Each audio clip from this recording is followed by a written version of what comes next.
अस्सलाम वालेकुम नाज़रीन, मैं हूं आपका मेज़बान अशर अज़ीम खान। भाभी ये लाए रब्बी को मातु क़ज़बान, मेरे नबी पाक सल्लल्लाहु अलैहि वसल्लम पर लाखों करोड़ों दुरूद सलाम। आज के फॉरेन फंडिंग कल जो फॉरेन फंडिंग का फैसला आया उसके ऊपर तमाम जमातों ने इतनी खुशी मनाई कि आप लोग हैरान होंगे कि मिठाइयाँ तक बांटते रहे कि शायद पीटीआई का इस वक्त सफाया होने वाला है, लेकिन ऐसा हुआ नहीं, क्योंकि पीटीआई का सफाया करना इस वक्त बिल्कुल नामुमकिन हो चुका है, मुश्किल हो चुका है। ये बहुत सारे ऐसे मुख्तदर हलके भी ये कोशिश कर चुके हैं कि पीटीआई का किसी न किसी तरह से सफाया कर दिया जाए। नाज़रीन, जब से इस फॉरेन फंडिंग केस का फैसला आया, बहुत सारी पार्टियां 16 जमातों जो कि पीडीएम में शामिल हैं, सब ने मिलकर खुशी मनाई और समझा कि शायद इमरान खान से जान छूट चुकी है और अब उसको सियासत से नाअहल करवाना और पाकिस्तान की सियासत से बाहर करना, दीवार के साथ लगाना या दीवार के अंदर चुनना बहुत ही ज़्यादा आसान होगा। शायद पीटीआई का वोटर ये खबर सुनकर कि भारत से जिस तरह की फॉरेन फंडिंग ली गई है, जिस तरह से इसराइल से फॉरेन फंडिंग ली गई है, जिस तरह से अमेरिकन कंपनियों से फॉरेन फंडिंग ली गई है, जिस तरह से ऑस्ट्रेलवी कंपनियों से फॉरेन फंडिंग ली गई है, और भी 34 कंपनियां ऐसी इलेक्शन कमीशन ऑफ पाकिस्तान ने अपने फैसले में मेंशन की जिनसे पाकिस्तान तहरीक इंसाफ ने फॉरेन फंडिंग ली, जिसमें से 8 कंपनियों का इमरान खान साहब ने बताया, जबकि 16 कंपनियां इस फैसले के मुताबिक छुपाई गई।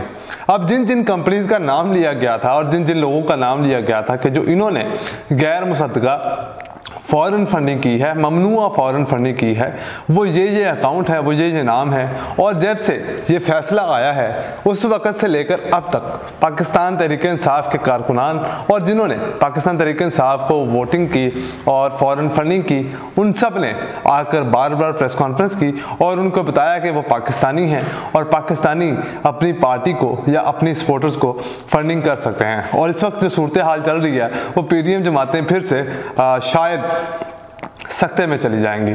आज जब से इमरान खान साहब की सियासत का बुर्ज हिलने का सोचा, बड़े बड़े जो बीमार लोग थे वो बिल्कुल ठीक हो गए।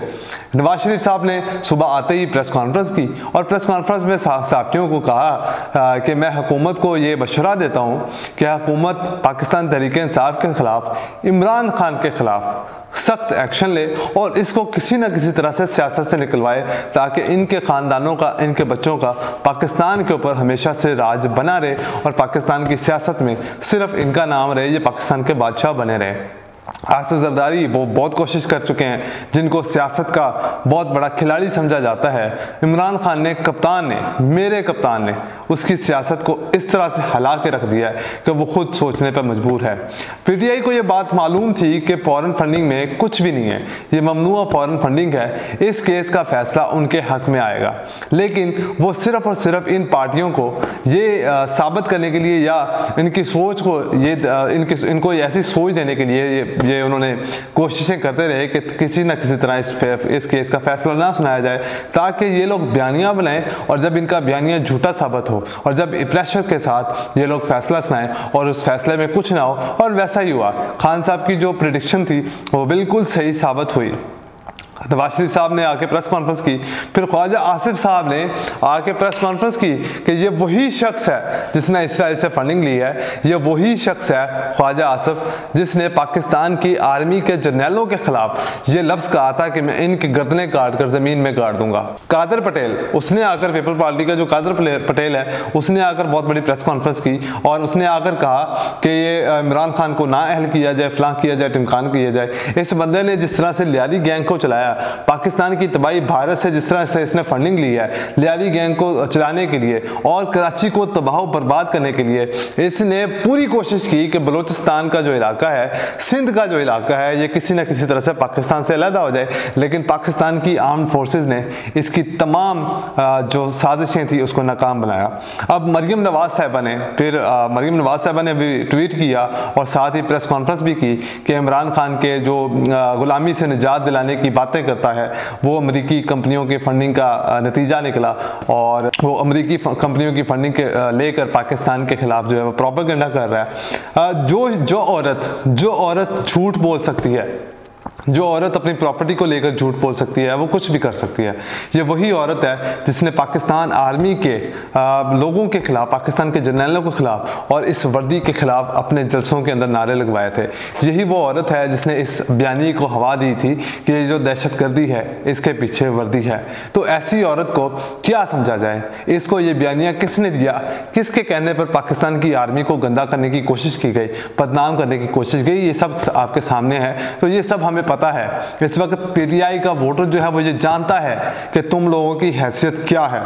उसके बाद हमजा शहबाज साहब, उनकी उंगली जो है वो बड़ी खड़ी हुई दोबारा से और कहने लगे कि जनाब ये फॉरेन फंडिंग का मामला, किसी को ये लफ्ज़ नज़र नहीं आ रहा इलेक्शन कमीशन ऑफ पाकिस्तान के फैसले के अंदर कि वहाँ पर ममनुआ का लफ्ज़ इस्तेमाल किया गया है। शायद मैं इतना पढ़ा लिखा नहीं हूँ, शायद मुझे कहीं नज़र आ गया है उस फैसले के अंदर जो 68 पेजों पर ये फैसला सुनाया गया है, शायद पीडीएम की जमातों को ये ममनुआ लफ्ज़ जो है वो नज़र नहीं आ रहा। फिर मौलाना फजलुर रहमान साहब ने बहुत बड़ी प्रेस कॉन्फ्रेंस की और प्रेस कॉन्फ्रेंस के अंदर जो है वो बहुत बड़ी बड़ी बातें की। मैं भी जानना चाहता हूँ कि मौलाना साहब, ये जो आपको लीबिया से फॉरेन फंडिंग आती रही है उसका आप लोग क्या करते रहे हैं? ये जो इतनी गाड़ियाँ आपके काफिले के साथ चलती हैं, वो गाड़ियां कहां से आई हैं? कौन फंडिंग करता है? मैं नवाज शरीफ से ये सवाल करना चाहता हूं कि जब इसने उसामा बिन लादेन से फॉरेन फंडिंग ली थी तब क्या था? तब कौन था गद्दार?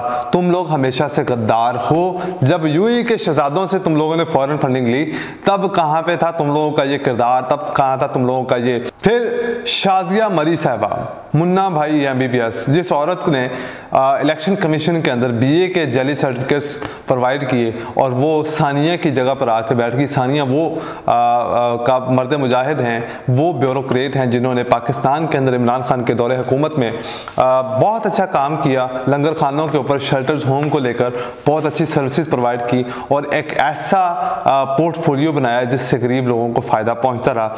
लेकिन उनको हटाकर शाजिया मरी को लगाया गया जिसके पास बीए की भी डिग्री जाली है। इसलिए मैंने सोचा क्यों ना इसका नाम मुन्ना भाई एमबीबीएस रख दिया जाए। अब इमरान खान साहब का नाम जो है वो ईसीएल में डालने की कोशिश की जा रही है। वो शख्स कभी भी पाकिस्तान से नहीं भागा। उसने $2 अरब छोड़ दिए थे, पाकिस्तान में रहना मुनासिब समझा। वो अपने पाकिस्तान से गद्दारी नहीं की। उसने $2 अरब छोड़कर, अपनी बीवी छोड़कर, अपने बच्चों को छोड़कर, अपने बच्चों से दूर रहा, लेकिन वो पाकिस्तान के पीछे, पाकिस्तान को उसने नहीं छोड़ा। लेकिन उसके खिलाफ जिस तरह की कैंपेन की जा रही है, जिस तरह के अल्फाजात, अलकाबात इस्तेमाल किए जा रहे हैं, हिना परवेज़ भट्ट साहबा जिसकी औकात ही कोई नहीं है एमपीए बनने की, वो इमरान खान के ऊपर जुमले कसती है। तो ये इन लोगों की अखलाकियात हैं, ये इन लोगों की हकीकत है, ये पाकिस्तान के इदारों को चला रहे हैं। अब पाकिस्तान की इत्तेहादी जमातें जिनकी हुकूमत 24 किलोमीटर तक महदूद है, वो इत्तेहादी जमातें अब पता है क्या फ़ैसला करने जा रही हैं। इनके जो वकील हैं, वज़ीर कानून हैं आज़म नज़ीर तारड़ साहब, उन्होंने आज जो है असम्बली के हंगामी इजलास के अंदर तमाम कायदीन को रिपोर्टिंग दी और उनको ब्रीफ किया कि ये केस में असल है क्या, ठीक है, और उनको खुशखबरियाँ दी, झूठी तसल्लियाँ दी कि ये पाकिस्तान के अंदर किन 3 ऑप्शंस पर इमरान खान की सियासत को ख़त्म किया जा सकता है। अब पहला जो उन्होंने इसके ऊपर कोशिश की जा रही है कि इस फैसले को बरूए कार लाया जाए, वो ये है कि आर्टिकल 17 की शिक 3 के तहत इसको बरूए कार लाते हुए पीटीआई पर पाबंदी आयद कर दी जाए। मामला सुप्रीम कोर्ट में जाए और सुप्रीम कोर्ट उड़ा के रख देगी और हमारा बयानिया फिर से मजबूत हो जाएगा कि फिर देखा, फिर लाडले को वो रिलीफ दे दिया, लाडले को नुकसान नहीं पहुंचने दिया, लाडले को पूरा सियासी सपोर्ट दिया जा रहा है। फिर दूसरा ऑप्शन उसके ऊपर ये है कि फ़ौरन एडेड सियासी जमात डिक्लेयर कर दिया जाए, यानी कि ये वो सियासी जमात है जो फ़ौरन फंडिंग लेकर चल रही है और पाकिस्तान में फसादात करवाने की कोशिश कर रही है। तो ऐसा कुछ साबित हुआ ही नहीं। पाकिस्तान की अवाम 90% अवाम इस वक्त इमरान खान के साथ खड़ी है। तो पाकिस्तान की अवाम का मैंडेट जिस तरह पंजाब में तुम लोगों ने चुराने की कोशिश की थी, अब तुम लोग नहीं चुरा पाओगे। तीसरा जो ऑप्शन है, जो पाकिस्तान तहरीक इंसाफ के चेयरमैन इमरान खान साहब ने एक सर्टिफिकेट जमा करवाया था इलेक्शन कमीशन ऑफ पाकिस्तान के तहत, जिसको फॉर्म 1 कहा जाता है। उसके तहत ये अवाम को बयानिया बनाया जा रहा है कि वो इसका बयान हल्फी था, वो ऐसा नहीं था, वो एक सर्टिफिकेट था।